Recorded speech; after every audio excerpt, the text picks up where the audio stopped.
अगर आप अपनी पीएफ की पासबुक देखना चाहते हैं लेकिन वहां पे कुछ इस तरह का एरर आ रहा है जब आप अपनी पासबुक खोल रहे हैं, ये इस एरर का क्या मतलब है, क्या है इसका सॉल्यूशन, सारी बातें हम इस वीडियो में जानेंगे। नमस्कार दोस्तों, मेरा नाम है सागर, मैं हूं एक पीएफ कंसल्टेंट। यहां जो आपको कह रहा हूं ये ना केवल मैं आपको प्रॉब्लम बताऊंगा बल्कि इसका सॉल्यूशन भी कंप्लीट इसी वीडियो में बताऊंगा। तो यहाँ जो आप देख रहे हैं ये एक एरर है। इस एरर की वजह क्या है पहले हम इसको जानते हैं। तो एरर को समझ लीजिए। पहले यहाँ लिखा है passbook is available only for member having Aadhaar linked to UN number and verified by UIDAI। ठीक है, keep update your mobile number in EPFO member portal. ठीक है, विद मतलब ये है, इसका मतलब ये है मेन कि भाई साहब जो आपका UN नंबर है ना, इस UN नंबर के साथ आपका आधार कार्ड लिंक होना चाहिए और इस आधार कार्ड में जो मोबाइल नंबर है यही आपको, ये मोबाइल नंबर ही आपको UN नंबर में लिंक करना है।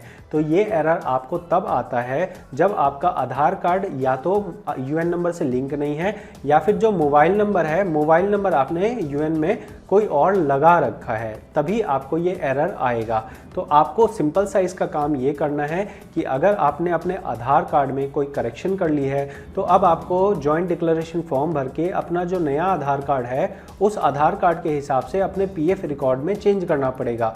ये पीएफ रिकॉर्ड में चेंज करने का प्रोसेस आप ऑनलाइन भी कर सकते हैं। अगर आपका यहाँ पे यूएन नंबर और पासवर्ड खुल रहा है तो इस प्रोसेस को आप ऑनलाइन कर सकते हैं, लेकिन अगर आप पासवर्ड नहीं लॉगिन कर पा रहे हैं तो आपको ऑफलाइन जाना पड़ेगा, जॉइंट डिक्लेरेशन फॉर्म ऑफलाइन भरना पड़ेगा, तब जाके आपका नाम करेक्शन होगा और उसके बाद आप अपना लॉगिन कर पाएंगे। जब आपका आधार कार्ड और यूएन नंबर लिंक हो जाएगा उसके बाद 2-3 दिन के बाद आपको पासबुक दिखने लगेगी। तो ये मैंने आपको प्रॉब्लम बताया, क्या तरीका है सॉल्व करने का ये बताया, लेकिन अब मैं आपको ये प्रूव करके दिखा रहा हूँ कि जो मैंने बताया है ये ऐसा होता है या नहीं होता है। तो मैं यहाँ आपको छोटा सा हिंट दिखाऊंगा ताकि आपको वेरीफाई हो सके कि मैं उसी अकाउंट की बात कर रहा हूँ जिसकी हम देख रहे हैं बात। तो यहाँ आप देख लीजिए, यहाँ पे हमने ये जो आपको मेंबर आईडी दिखाई है यहाँ पे 032 है। अब इसी 032 को मैं आपको वेरीफाई करके दिखा रहा हूँ कि आज के टाइम पे हम इसका चेक कर पा रहे हैं या नहीं कर पा रहे हैं। तो इसके लिए मैं पासबुक पे जाता हूँ। पासबुक पे जब मैं यहाँ पे एंटर कर रहा हूँ, पासबुक वाले पोर्टल पे जा रहा हूँ, पासबुक वाले सेक्शन में मैं टच कर रहा हूँ। तो सेक्शन में टच करने पे आपको यहाँ नज़र आ रहा है कि जहाँ पे पहले हमें ये कह रहा था कि आपका आधार कार्ड लिंक नहीं है, आप अपना बैलेंस नहीं देख सकते हैं, वहीं पे अब हमें यहाँ पे पासबुक देखने को दे रहा है। हम इस पासबुक को आप देख सकते हैं। हम इस पे नीचे चलते हैं तो हमें यहाँ पे साल दर साल की पासबुक दिखा रहा है और यही हमारा पर्पस था कि हम अपना पासबुक कैसे देख पाएं। तो यहाँ पे इस भाई साहब ने कैसे इसे ठीक किया, इस भाई साहब ने क्या इसमें ट्रिक लगाई। तो ट्रिक सिंपल सी है, यही है कि इन्होंने अपना यूएन के साथ आधार कार्ड को लिंक किया। लिंक करने का प्रोसेस क्या था, लिंक करने का प्रोसेस ऑफलाइन इन्होंने फॉलो किया। अगर आप लॉगिन कर पा रहे हैं, अगर आपका लॉगिन हो रहा है तो आप मैनेज पे जाके बेसिक डिटेल में जाके भी अपना करेक्शन परफॉर्म कर सकते हैं। ये क्या मतलब बना, मतलब ये बना कि बहुत सारे लोग जो है अपने नाम में स्पेलिंग में चेंज कर लेते हैं।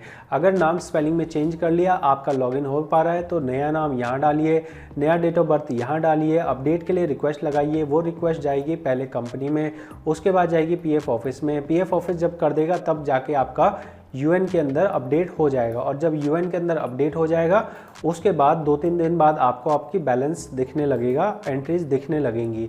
यहाँ पे आप देख सकते हैं कि हमारा यहाँ पे आधार कार्ड वेरीफाई हो गया है और वेरीफाई होने के बाद अगला पॉइंट आपको और देखना है। अगला पॉइंट ज़रूरी है, ये ध्यान से देखिएगा। मैनेज पे जाएंगे, कॉन्टैक्ट डिटेल में जाएंगे। कॉन्टैक्ट डिटेल पे जब हम जा रहे हैं तो यहाँ हमें स्टेटस पे वेरीफाई दिखा रहा है। अभी वेरीफाई होना ज़रूरी है। इसका मतलब यही है कि जो आपने मोबाइल नंबर लगाया है ना, ये आपके आधार कार्ड से लिंक था और वही मोबाइल नंबर आपको यहाँ अपडेट करना है। और यही हमारे एरर के अंदर कह रहा था कि भाई साहब आप अपना पहले आधार कार्ड को कनेक्ट कीजिए और आधार कार्ड को कनेक्ट करने के साथ में ही आपका जो आधार से लिंक मोबाइल नंबर है, आधार से लिंक मोबाइल नंबर है, उसको आप अपडेट कीजिए। तो मैंने आपको क्या बताया, मैंने आपको प्रॉब्लम बताई, प्रॉब्लम को कैसे ठीक करेंगे वो बताया और उसको मैंने प्रूव करके भी दिखाया कि देखो ये प्रॉब्लम थी, ये इसका रास्ता है, रास्ता ठीक है, और ये मैंने आपको प्रूफ भी दिखा दिया। तो आपने अगर ये वीडियो एंजॉय की हो, अगर आपको लगा हो कि मैंने जो वीडियो में बताया है ये आपके लिए यूज़फुल था, तो आप मेरे चैनल को सपोर्ट कर सकते हैं सब्सक्राइब करके। यहाँ पे हमारा टारगेट है कि हम 1 लाख सब्सक्राइबर्स पूरे करें। अगर आपका सहयोग रहेगा तो जल्दी से जल्दी 1 लाख सब्सक्राइबर पूरे हो जाएंगे। तो अगर आपको इस वीडियो के अलावा कोई और पीएफ की प्रॉब्लम हो, प्लेलिस्ट में जाइए, प्लेलिस्ट के अंदर मैंने सारी वीडियोस को छांट के रखा है। आपको कैसी भी दिक्कत है मैंने उसकी प्लेलिस्ट बना बना के डाल रखी है, तो खुद से जाके अपनी हेल्प कीजिए। और अगर आपको पर्सनल कंसल्टेशन करना हो तो आप फीस पे करके मेरे से पर्सनल कंसल्टेशन ले सकते हैं। और साथ में अगर आप पीएफ ईएसआई कंसल्टेंट कोर्स करना चाहें तो आप मेरा कोर्स ज्वाइन कर सकते हैं, जहां मैं प्रैक्टिकली चीज़ें इसी तरह से आपको सिखाता हूं, इसी तरह से पढ़ाता हूं। मिलते हैं आपसे अगली जानकारी वीडियो में। इसी वीडियो में इतना ही। बहुत बहुत धन्यवाद।